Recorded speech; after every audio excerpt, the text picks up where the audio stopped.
परमपिता परमेश्वर आपका धन्यवाद करते हैं, एक एक उपकार के लिए आपका धन्यवाद करते हैं। प्रतिदिन आपका अनुग्रह हम सबके जीवन में बना रहता है, हम आपका धन्यवाद करते हैं।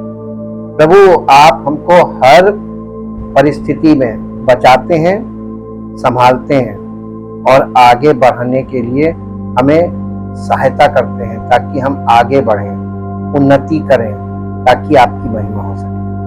सब बातों में आपको धन्य कहते हैं। हर समस्या में आप हमारे लिए समाधान उत्पन्न करते हैं, हर बीमारी से हमें आप चंगाई देते हैं। इसलिए प्रभु आपका धन्यवाद करते हैं और धन्यवाद के साथ आपके समीप आते हैं ताकि पवित्र आत्मा के द्वारा हम आपकी बातों को सुने और अपने जीवन में ग्रहण करें और उसके अनुसार चलें, ताकि हमारा जीवन आपकी महिमा के योग्य हो। सारी महिमा आपको। इस प्रार्थना को आपके इकलौते पुत्र प्रभु यीशु मसीह के नाम से मांगते हैं, आमीन। Praise the Lord. सबको जय मसीह की। हम परमेश्वर का धन्यवाद करते हैं आज के उत्तम दिन के लिए और परमेश्वर के महान प्रेम और उस अनुग्रह के लिए जो हम सब विश्वासियों पर बना रहता है। वचन के सब सुनने वालों पर उसका अनुग्रह बना रहे, यही परमेश्वर चाहता है और यही मेरी दिल से प्रार्थना है। आज हम परमेश्वर के वचन से शारीरिक मनुष्य, जिसका जो शारीरिक मन का व्यक्ति है, उसके बारे में पुराने नियम से देखेंगे और इसलिए हम इसको देखने जा रहे हैं, the person and character of the mind of the flash. मन के, शारीरिक मन के व्यक्ति के बारे में और उसके चरित्र के बारे में एक बहुत अच्छी स्टोरी है। उसमें साफ साफ दिया हुआ है किंग सॉल यानी शाऊल राजा,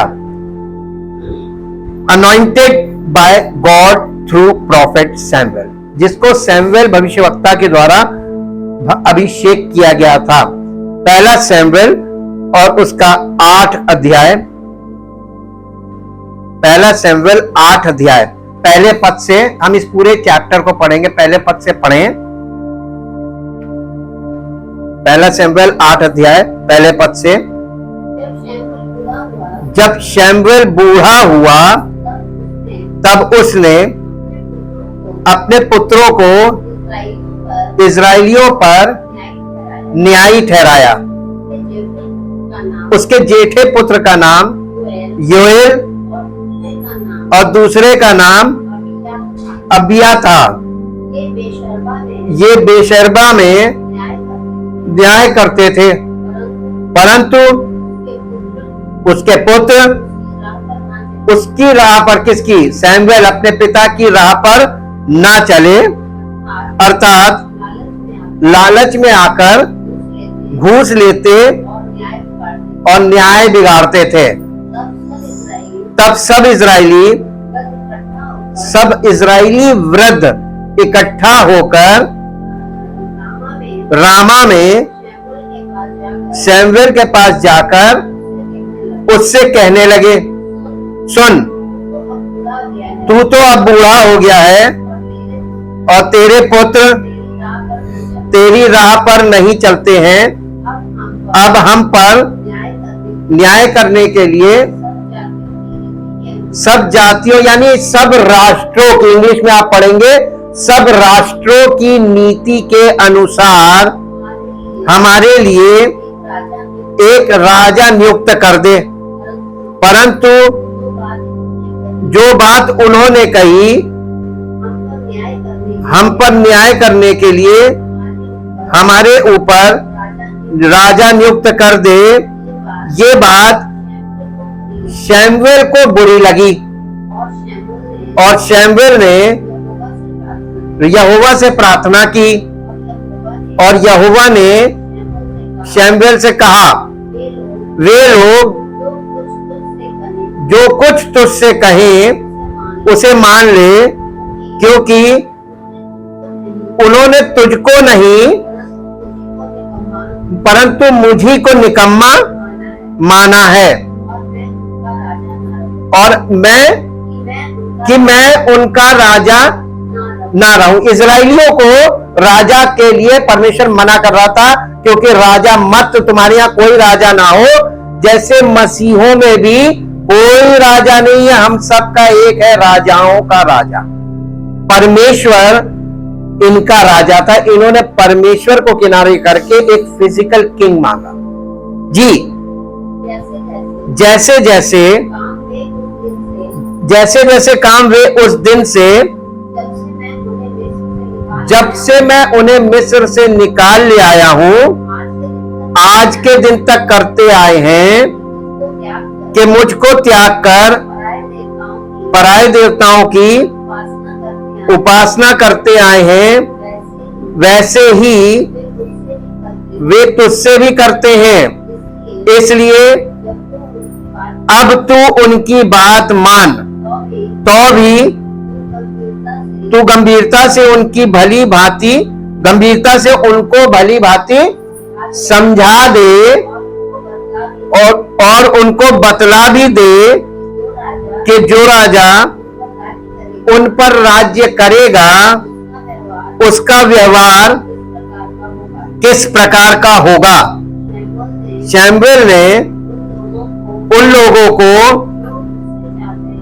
जो उससे राजा चाहते थे यहोवा की सब बातें कह सुनाई। उसने कहा, जो राजा तुम पर राज्य करेगा उसकी ये चाल होगी, अर्थात वो तुम्हारे पुत्रों को लेकर अपने रथों और घोड़ों के काम पर नौकर रखेगा और वे उसके रथों के आगे आगे दौड़ा करेंगे। फिर वो उनको 1000 और 50 के ऊपर प्रधान बनाएगा और कितनों से वो अपने हल जुतवाएगा और अपने खेत कटवाएगा और अपने लिए युद्ध के हथियार और रथों के साज बनवाएगा। फिर वो तुम्हारी बेटियों को लेकर उनसे सुगंध द्रव्य और रसोई और रोटियां बनवाएगा। फिर वो तुम्हारे खेतों की और दाख की और जैतून की बारियों में से अच्छी होगी, उन्हें ले लेकर अपने कर्मचारियों को देगा। फिर वो तुम्हारे बीज और दाख की बारियों का 10वां अंश ले लेकर अपने हाकिमों और कर्मचारियों को देगा। फिर वो तुम्हारे दास दासियों को और तुम्हारे अच्छे से अच्छे जवानों को और तुम्हारे गधों को भी लेकर अपने काम में लगाएगा। वो तुम्हारी भेड़ बकरियों का भी 10वां अंश लेगा। इस प्रकार तुम लोग उसके दास बन जाओगे और उस दिन तुम अपने चुने हुए उस राजा के कारण दुहाई दोगे, परंतु यहोवा उस समय तुम्हारी नहीं सुनेगा। तो भी उन लोगों ने शैमुएल की बात ना सुनी और कहने लगे, नहीं, हम निश्चय अपने लिए राजा चाहते हैं, जिससे हम भी और सब जातियों के समान हो जाएं। सब जातियों का मतलब सब राष्ट्रों के समान हो जाएं। नेशंस है ये जी। और हमारा राजा हमारा न्याय करेगा और हमारे आगे आगे चलकर हमारी ओर से युद्ध किया करेगा। लोगों की ये बातें सुनकर शैमुएल ने उन्हें यहोवा के कानों तक पहुंचाया। यहोवा ने शैमुएल से कहा, उनकी बात मानकर उनके लिए राजा ठहरा दो। तब शैमुएल ने इजरायली मनुष्यों से कहा, तुम सब अपने अपने नगर को चले जाओ, यानी उनको विदा कर दिया। अब उसने कहा कि ठीक है, मैं परमेश्वर कह रहा है तो मैं इनके लिए, इसका मतलब शाऊल बादशाह जो है वो परमेश्वर की ओर से नहीं था, मनुष्यों का चुना हुआ और मनुष्यों की जिद के कारण था। आज भी शारीरिक मनुष्य परमेश्वर के आगे जिद करते हैं, प्रार्थना कर करके कहते हैं मुझे ये चाहिए, मुझे ये चाहिए, मुझे ये चाहिए, मुझे ये चाहिए।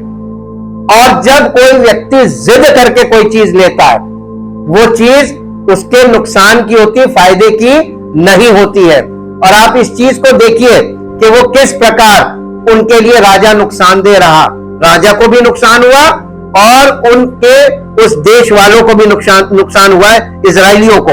और ये बात हम लोगों को सीखने को मिलती है, परमेश्वर द्वारा इजरायलियों को राजा चुनने के लिए निर्देश देना। अब परमेश्वर ने निर्देश दिया, अब देखिए परमेश्वर ने राजा चुनने के लिए क्या निर्देश दिया था इजरायलियों को।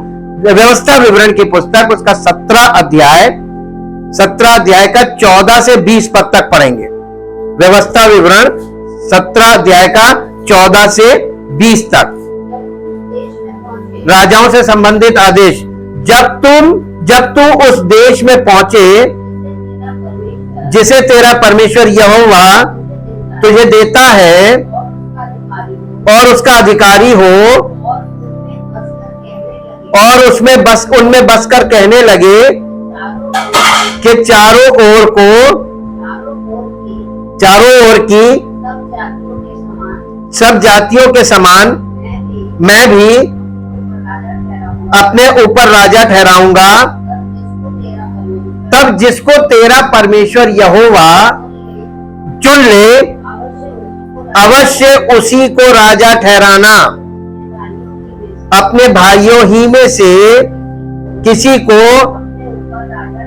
अपने ऊपर राजा ठहराना, किसी परदेशी को जो तेरा भाई ना हो तू अपने ऊपर अधिकारी नहीं ठहरा सकता,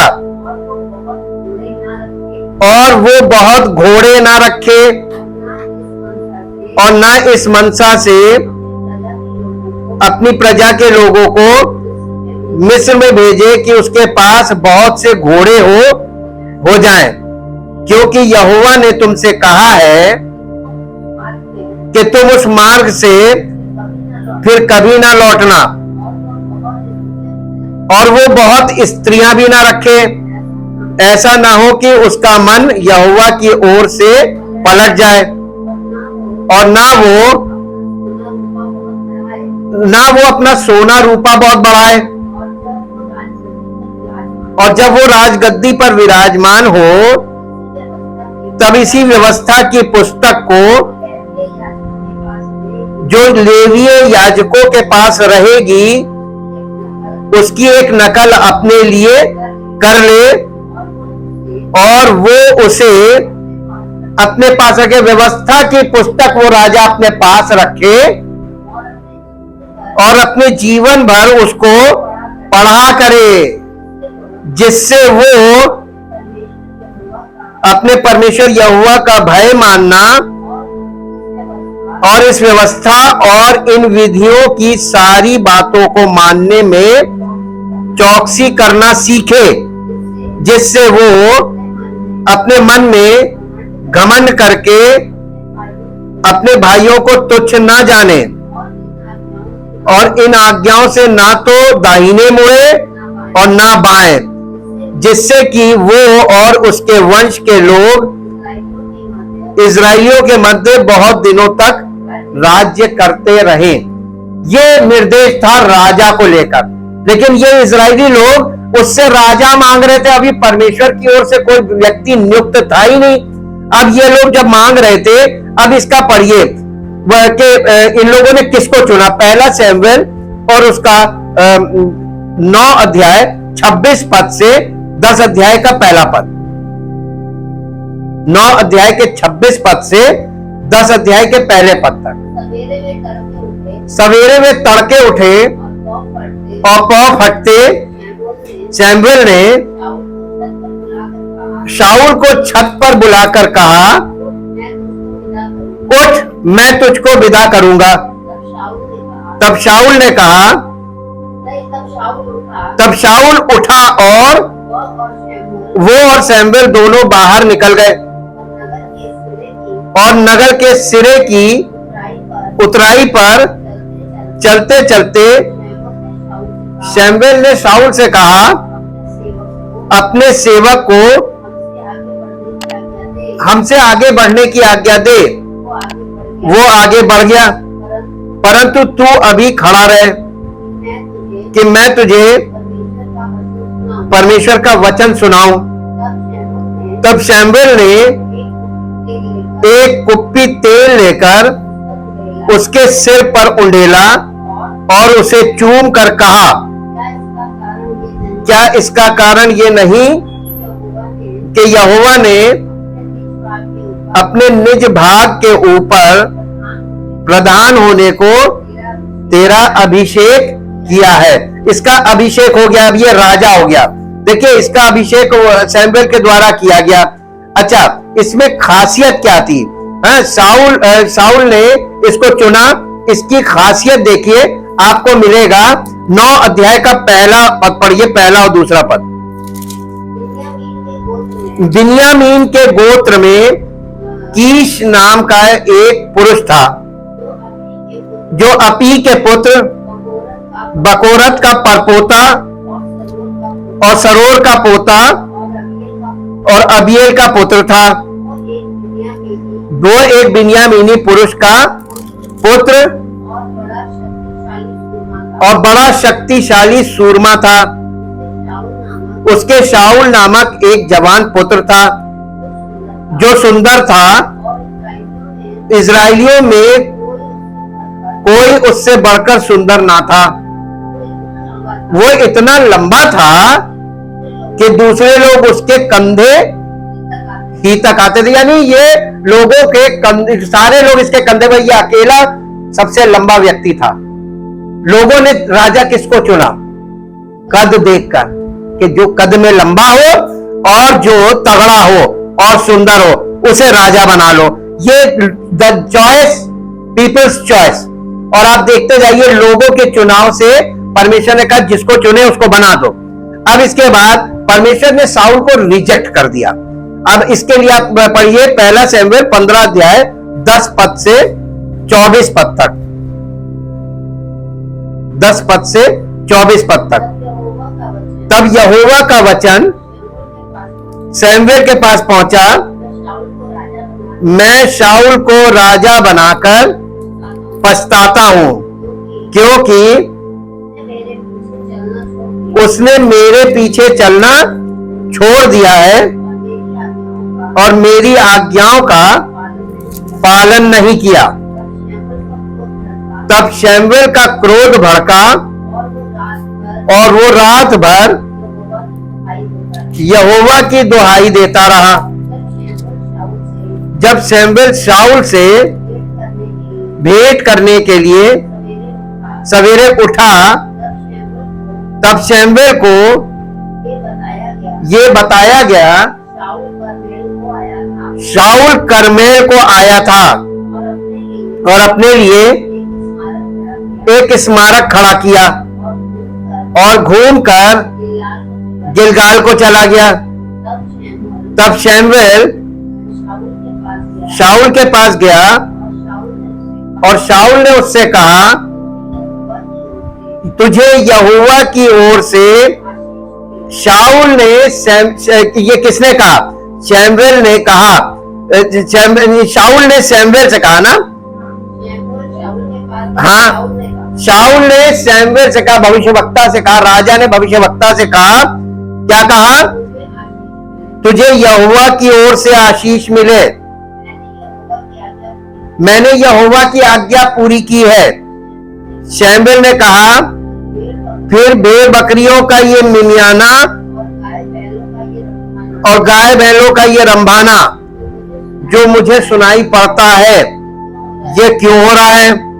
शाऊल ने कहा, वे तो अमालेकियों के यहां से आए हैं, अर्थात प्रजा के लोगों ने अच्छे से अच्छी भेड़ बकरियां और गाय बैलों को तेरे परमेश्वर यहोवा के लिए, देखिए अपने नहीं कह रहा, उससे कह रहा भविष्यवक्ता से कि तेरे परमेश्वर यहोवा के लिए बलि करने के लिए छोड़ दिया है, बाकी सबको तो हमने सत्यानाश कर दिया है। तब शमूएल ने शाऊल से कहा, ठहर जा, और जो बात यहोवा ने आज रात को मुझसे कही है वो मैं तुझको बताता हूं। उसने कहा, कह।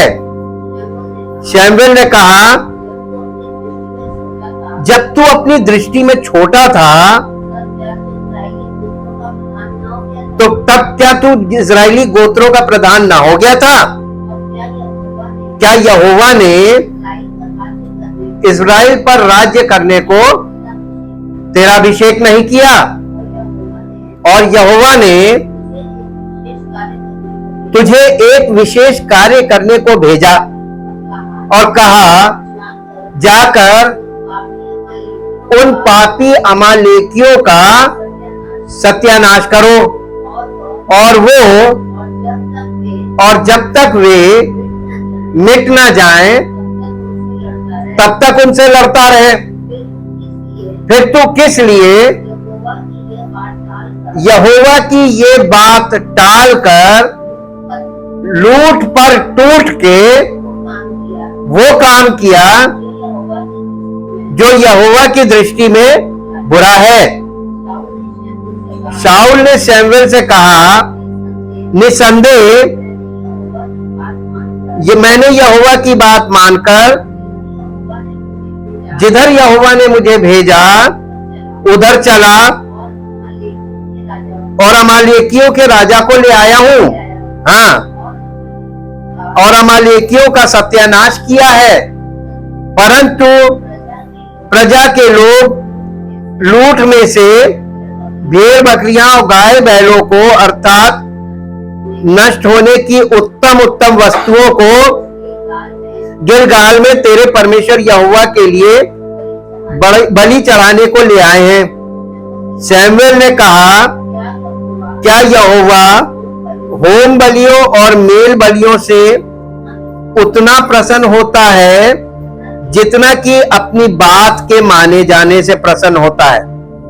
सुन, मानना तो बलि चढ़ाने से और कान लगाना मेढ़ों की चर्बी से उत्तम है। देख, बलवा करना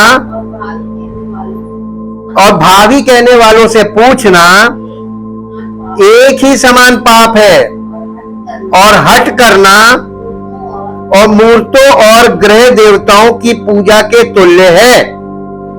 तूने जो यहोवा की बात को तुच्छ जाना, इसलिए उसने तुझे राजा होने के लिए तुच्छ जाना है।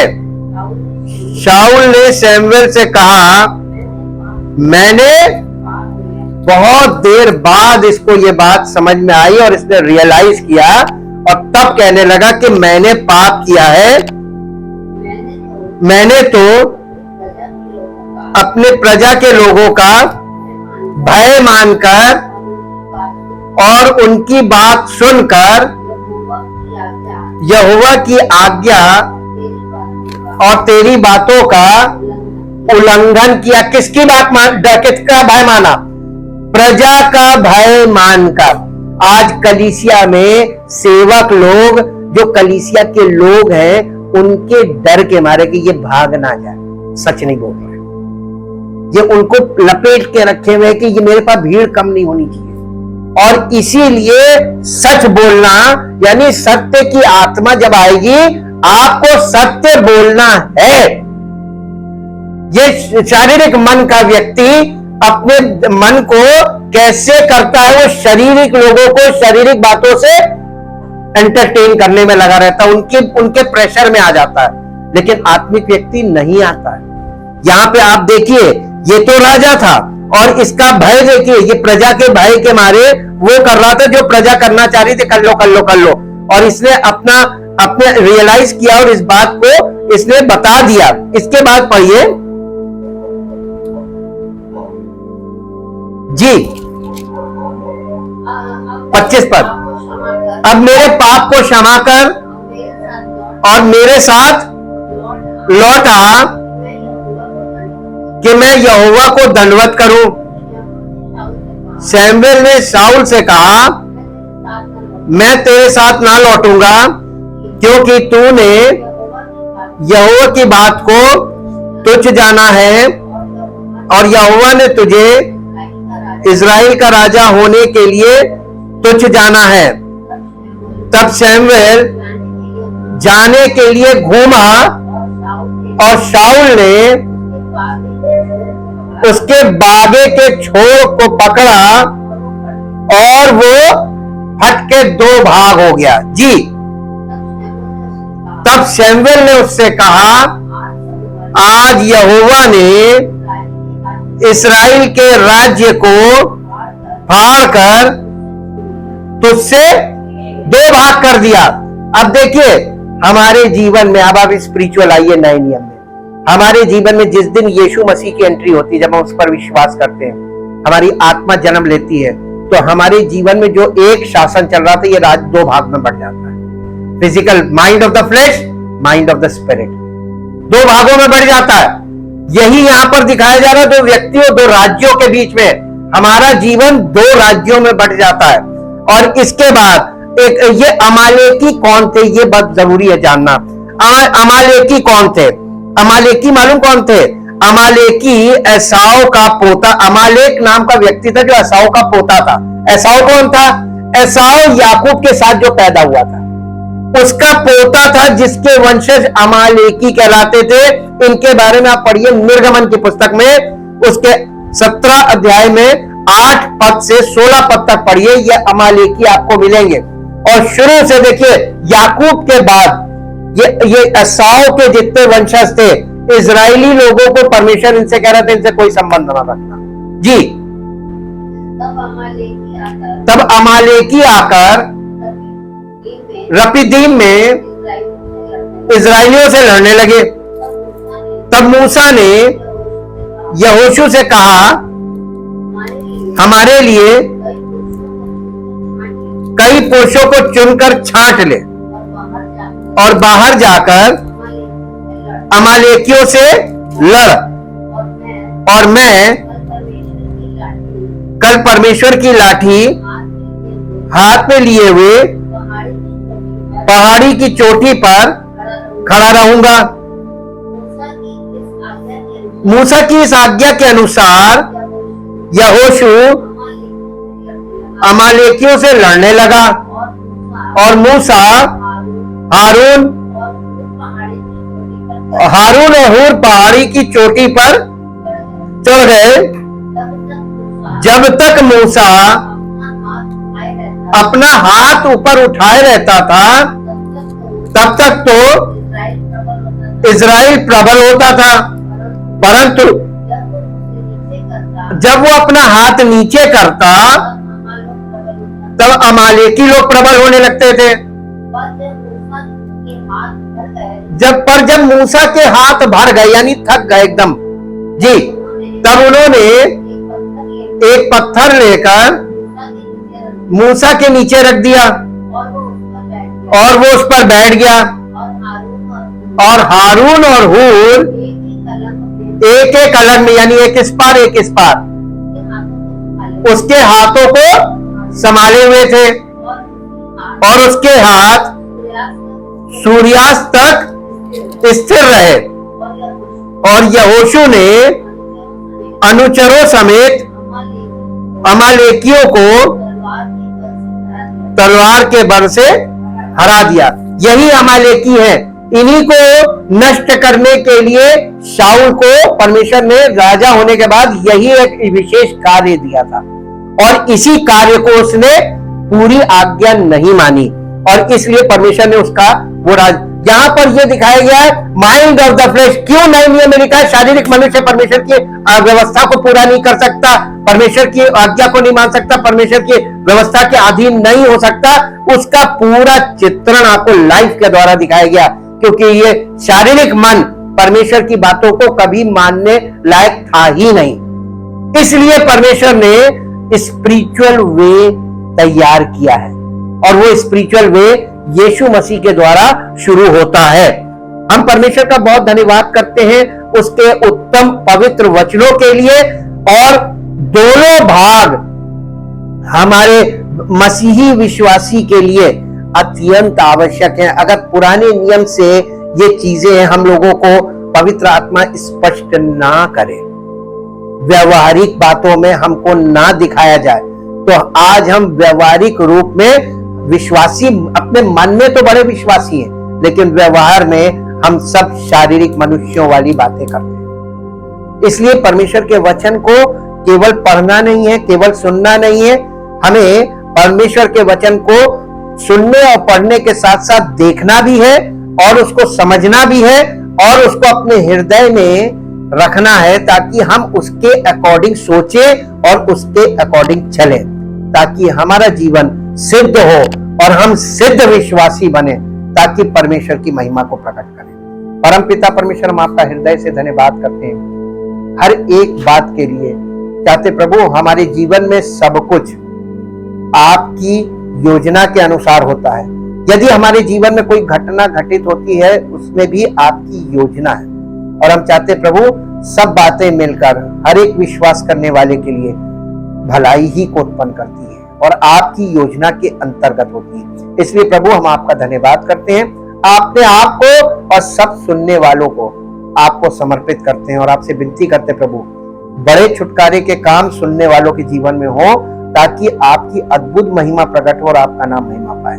सारी महिमा इस प्रार्थना को आपके इकलौते पुत्र प्रभु यीशु मसीह के नाम से मांगते हैं, आमीन। Praise the Lord. परमेश्वर आपका आशीर्वाद।